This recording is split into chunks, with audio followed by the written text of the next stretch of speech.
So you're still on the no touchdown train. You think you're going 2 weeks without scoring a touchdown? Okay, let's just be clear. I mean, first of all, can we just talk about week 1 for a second, where our interests were finally aligned, where you were actually rooting for the Patriots for once, and we came through for you. Yes. So I just want that acknowledged on the record. My happiness came and went very quickly. Yeah, it's amazing, though, that you guys still find a way to win, even though you're one of 2 teams without a touchdown. We did this all last year, too. This is not new. There's nothing new about this. We have changed the name of the loser quarterback. That's all we've done.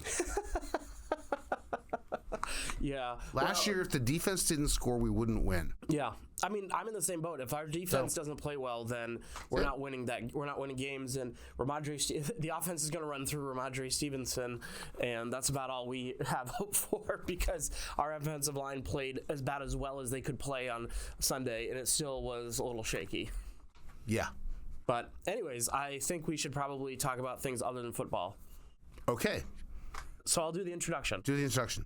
On this episode of the AAF Exchange, Congress's September government funding sprint, the latest economic news, and the Biden administration's paperwork reduction effort fail. Joining us to discuss all of this, AAF President Douglas Holtz-Eakin, and later on, AAF Director of Regulatory Policy, Dan Goldbeck. Doug, thanks for joining us. Always a pleasure. So before we jump into everything, tell us what's been on your mind recently. Sovereign wealth funds, unexpectedly. Didn't make a New Year's resolution to study sovereign wealth funds. Never happened. But lo and behold, last Thursday, former President Trump, in an address to the New York Economic Club, says, I think we should have a sovereign wealth fund.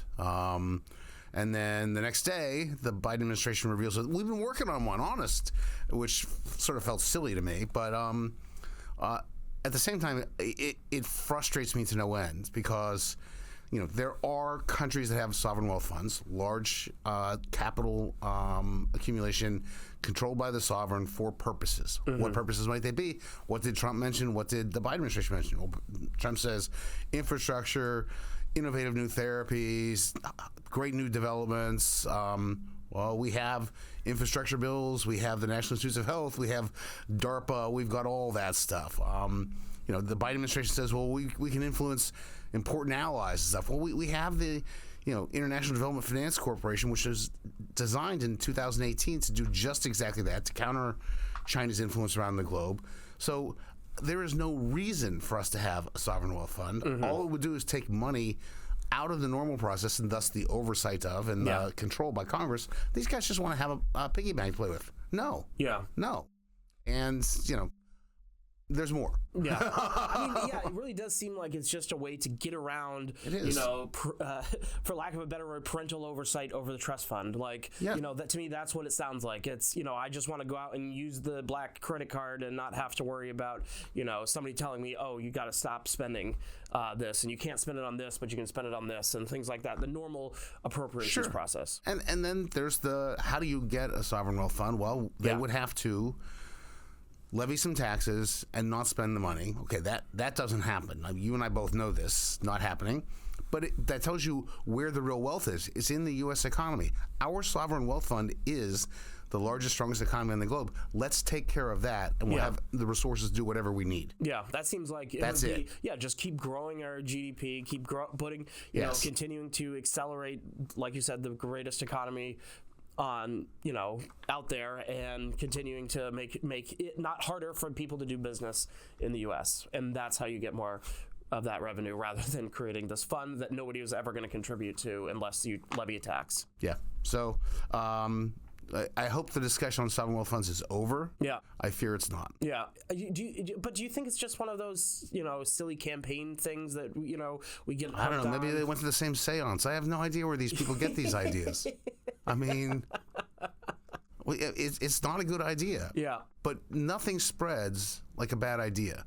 I mean, not even COVID. I mean, bad ideas are incredibly infectious. And campaigns are the most fertile breeding ground for bad ideas that you will ever find. Oh, I mean, we've had a couple of them already. Taxes on tips. We've had, et cetera. We don't need to go down that rabbit hole. Let's weaponize the FTC to go after grocers in Coshocton, Ohio. Yeah, good idea. Yeah, we'll talk about the Fed later, but, there was the proposal to, the president should have more authority over the Fed. Yeah, so, I mean, but yes, anyways, a larger point. Yes, I think given their outstanding successes at fiscal policy, we should have the executive running monetary policy as well. Yeah. Oh my God. I might start drinking. Oh wait, that already happened. Who knows? All right. Well, let's get back to let's turn to Congress. That sounds like a good. That'll cheer us up. Yeah, exactly. Yeah. All right. Well, they're back. Yep. They have just a few weeks to go to fund the federal government. They pulled the bill yesterday, I believe, from the House. Yes. From a vote. The calendar. We're running out of time before it turns. I believe it's the end of the month, right? Correct. So where do we stand on all this? I think you gave a nice summary. The Speaker put on the floor a continuing resolution that went for 6 months, and then also had the, quote, SAVE Act, which would require states to have people display proof of citizenship before they vote. So every Democrat in the Senate said the SAVE Act's a non-starter. It passed the House as a standalone, so if you wanted to pass it in the Senate, you could do it as a standalone. This looked to me like the Speaker having to do due diligence to keep the presidential campaign happy because Trump wanted this. That's reality in election years. You don't want to get out of step with the top of the ticket. But he knew it would fail, and he put it on the floor as quickly as he could to demonstrate that. Now they move to the real business of funding the government. And there's really one major issue on the CR. Like CRs are CRs. The biggest issue is how long. And the 6-month CR is a non-starter from a number of perspectives. First of all, the Pentagon has said fairly bluntly, unusually bluntly, we can't live with 6 months. Yeah. Guys need to do this for a couple months, fine, we can manage that, but no. So I think they're hearing that. And as a political matter, you kick it to March of next year, whoever controls things in March of next year gets to write the bills, and many people prefer to just kick it to December. That's the tradition.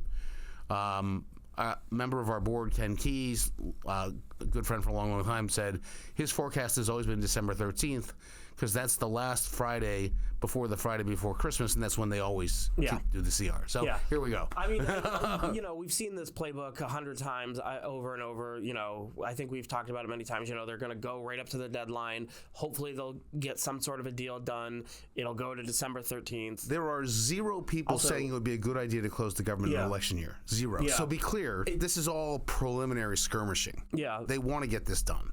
The superstitious person in me thinks, the Friday before is Friday the 13th. So, that's a little dangerous. But anyways, there's no hope for the regular budget process now. I mean, there's just too much politics in the air. There's an election cycle. There are 12 appropriations bills the House and Senate have to pass and agree on. The House has passed 5. Maybe they only passed 4. At least 5 got done. The ledge branch didn't pass. Senate has done 0. So it's over. Yeah.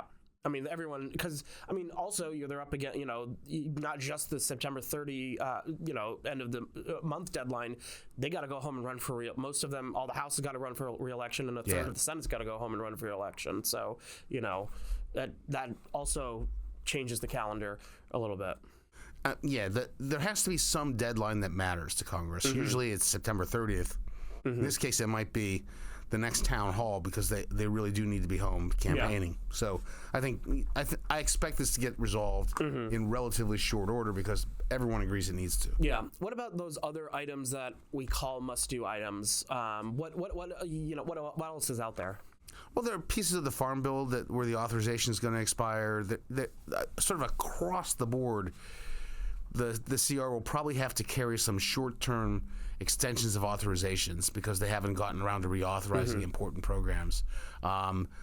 That's the stuff that goes on behind the scenes as they sort of talk about, are you willing to put a 1-year extension into this CR and we just don't have to worry about that for a while next year? Or are we just going to extend it for 3 months? National flood insurance programs we've seen done again and again and again this way, to my eternal chagrin, as you know. Your favorite person on flood insurance got involved in the political process this week. Taylor Swift continues to intervene, but not in ways that I care about. I want her to fix the National Flood Insurance Program. With her stature, we could actually get something sensible done, but no. Yeah, she instead wants to write pop songs and be rich. What's up with that? Any avid reader of The Dish obviously knows about this ongoing feud. It's a one-sided feud, to be honest. Pretty sure she probably has no idea. But anyways, continue. So anyway, that's where we are in the annual appropriations / CR cycle. NDAA? I mean, that's always something around this time of year. It has to get done, and again, it will get done. But I think they're fairly comfortable doing that when they come back in the lame duck. Yeah. I don't feel an urgency to get that done by September 30th. Interesting. All right, let's move on to the economy. Okay. This week we got the consumer price index came in at around expectations. Yep. The PPI came in this morning. It's softer than expectations. Not dramatically. Jobless claims expectations. Right in line. But there's signs of cooling for the inflation the past couple of and the labor months. market as well. And the labor market as well. So what did we learn in general about the economy at large from these reports? I think that to date, the Fed has been very successful at moderating inflation without creating a recession. And that is now what many people expect. If you look at the sort of big banks, Goldman Sachs, Wells Fargo, all their economic shops, they put out their forecasts. Nobody's forecasting a recession. That wasn't true a year ago. Yep. So that's a forecast of a soft landing. And so the real question is, number one, what are the risks that remain that you might want to watch out for? And I think there's some real ones on the household side, where we've seen some, credit card defaults creeping up and some signs of financial distress at the lower end of the market, and in the labor market, where the way the cooling has happened is they have slowed down the hiring. We haven't seen any layoffs. UI claims have not jumped up. When new claims for UI jump up, then the layoffs are happening. Yeah. We haven't seen that at all. So we've gotten 2 successive ADP employment reports that showed net negative job creation in small businesses. Keep an eye on that. You look at the BLS payroll employment, all the job creation has been in a couple of sectors. For about 4 months, we've seen health, education, and government. That's not broad-based, robust labor market. So if that cracks quickly, you'll know when you see layoffs. So you just watch the UI. Right, and you said the last 3 months, so those are seasonally adjusted too. So like education, you're just going back to school now. It's not like you're seeing a wide gap because they're going back to school. No. That is accommodated by the data to the extent you can. It's right, exactly. Science. I mean, it's not perfect. Good reasons to be optimistic. There's risk on the other side as well, which is we got the CPI report, and yes, all the numbers hit roughly expectations, but the top line CPI went down because we had a roughly 20% annual rate decline in energy prices. That won't continue. Food prices went up at a 0.7% annual rate in the August report. So food and energy, these sort of big critical things, were very, very soft, and that pulled the number down. Shelter, our old friend Shelter, picked back up and continues to plague these reports. And so services in general, Shelter in particular, cool slowly, and they are cooling slowly, and there is always the risk that if the Fed is too aggressive, you restart that inflation process. So speaking of the Fed, the big economic debate is, of course, how much will the Fed cut? They have a meeting next week. So what do you think should happen, and what do you think will happen? Both, 25 basis points. Yeah. There are reasons to believe it's time to be less restrictive. They have signaled so much that they're going to cut. I think at this point they can't not. Yeah. And there's no justification for 50 basis points, and they shouldn't do it. Yeah. I think it would look panicky. Yeah. I think a 50 basis point cut would actually be more alarming than comforting. Yeah. I think you made the point this morning on Fox, where Fox Business, you were on talking about the PPI report, talking about how, Powell said that they, talked about how they will move slow. They also, the guy you were on with also made the point that, there's usually a decline in the stock market after the Fed moves like this. So what about a soft landing here? Is that still what they're aiming for? Of course. And are we still on track for that? The warning signs there? We're on track. I think they've succeeded remarkably well. I think the one thing where, when I look at the universe and the Fed looks at the universe, where there's some gap is they worry more, probably correctly, about financial fragility and the and the sort of financial stability on top of just the pace of job creation and economic growth versus inflation. So they've had rates elevated for a relatively long time, which has produced a lot of stress on the banking sector and other financial intermediaries. I think they count that as a negative about where they are right now. I discount that. I don't worry about that. In the same way this Mark Tepper worries about the stock market decline. Right. I don't. Right. And that's not to be harsh about people's 401ks, but if you take care of the underlying real economy, the Main Street economy, the 401ks will take care of themselves. So I tend to focus on that. Interesting. Well, it's time to turn to regulations, another favorite topic of ours. Love regulations.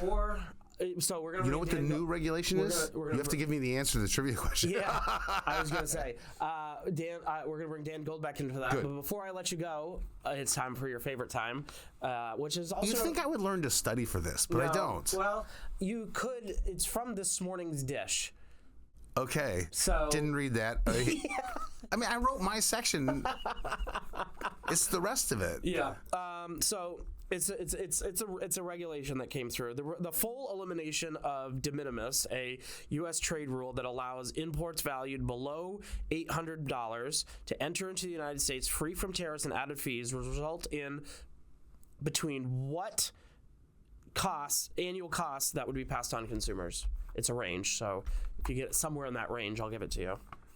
Oh my God, that's billions. Oh, I know it's billions. The question is it something like 2 to 6, or is it something like 16 to 20? Yeah, it's about 8 to 30 is the answer. 8 billion to 30 billion. So brackets still with single and double digits. So yeah, that's about right. Okay. But I mean that's an extraordinary cost to pass on to consumers, and maybe a little.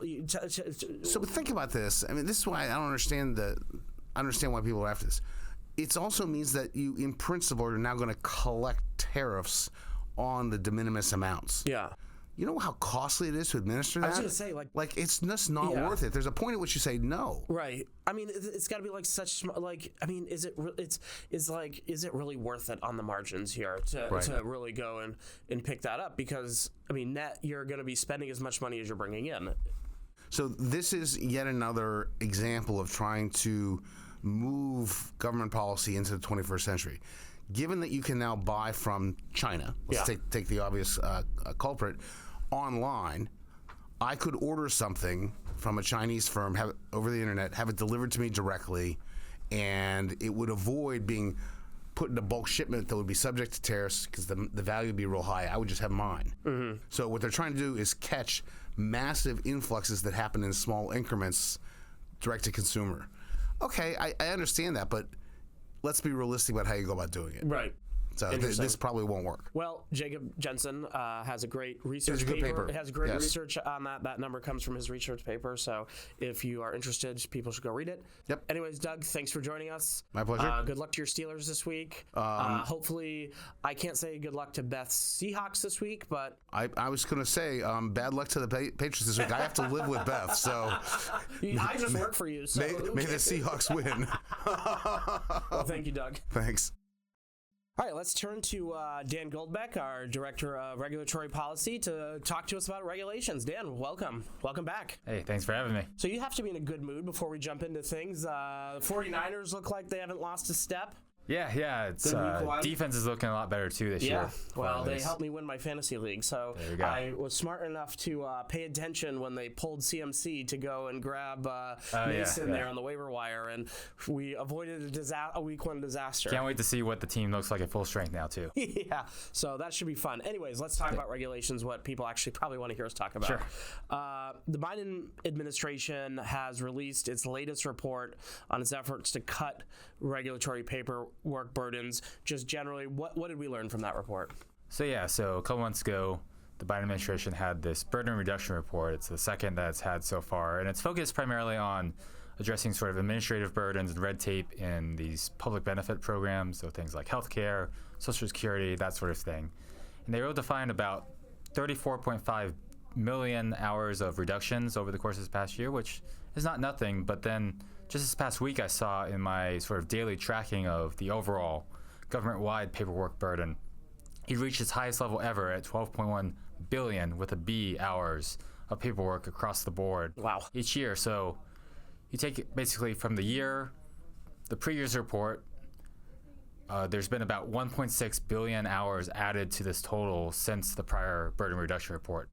Take that versus the 34.5 million that they sort of recognize and reduce. It's like there's just this wide disparity in the scale of the problem at hand and the solution that they're going for now. It's always interesting because each week, in your week in regs, I always see that administrative tracker.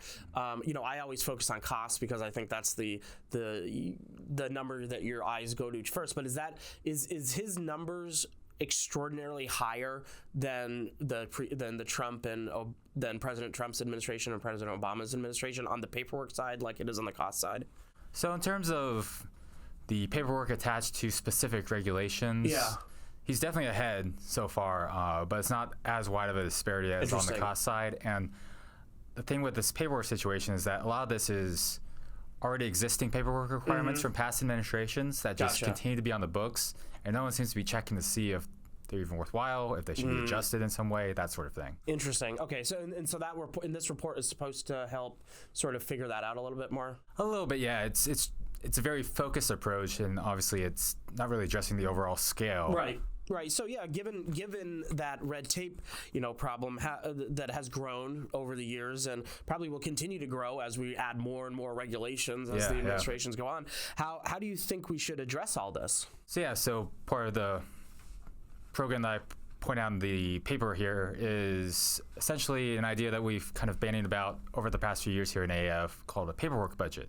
And it's kind of, it's a pretty simple concept in that it's similar to, people are probably familiar with the Trump administration's regulatory budget. Obviously there's the fiscal budget that the federal government should have each year. Sometimes we don't quite get around to that. But, it's just the idea of a budget in general. And I'm able to draw, obviously, this 12.1 billion hour figure from the data that the government already has. So I walk through a little bit more step by step in the paper of basically, all right, we have the data on this for the most part. We probably need to check that data to make sure, because I just noticed, for instance, there was this one item last week that had 200 million hours attached to it that just apparently fell through the cracks, and the agency just realized it. So there's obviously some pretty significant items there that, just fall by the wayside, and so we need to get a handle on that for sure. And then once you do that, you can look at, the various agencies' amounts and then try to parse out, what are things that they have the discretionary authority to change versus things that might need a more legislative approach. And then from there, you just, like with any budget, you set certain goals of, either keeping it steady at this level or trying to reduce it either by like 5, 10, whatever percentage you would like. And so from there, you can you take more of a holistic approach as opposed to, oh, hey, this seems like a good idea here. Once you have the whole picture laid out, you can really sort of focus on the areas of need and what's really feasible and what's not. Yeah. So is that budget you mentioned? Is that budget similar to the one that was used under the previous Trump administration? Is it similar to that, or is it a bit different? It would be sort of different, but it's the same idea of essentially, each of these paperwork requirements, if you think of them kind of like a regulation, and they have this hour attached to them. So you take that and you either figure out ways to reduce that hour total, either by streamlining, digitizing certain things, that sort of thing. There's plenty of strategies on the micro level to do it. But then having this overall budget framework gives you sort of a guiding path for what you're trying to attain in terms of overall goals. Interesting. Well, your paper is hot off the presses today, I believe. Yeah, just this morning. As of recording. So we'll obviously include the links to that in the show notes. But Dan, thanks for coming on and walking us through all that. Oh yeah, thanks.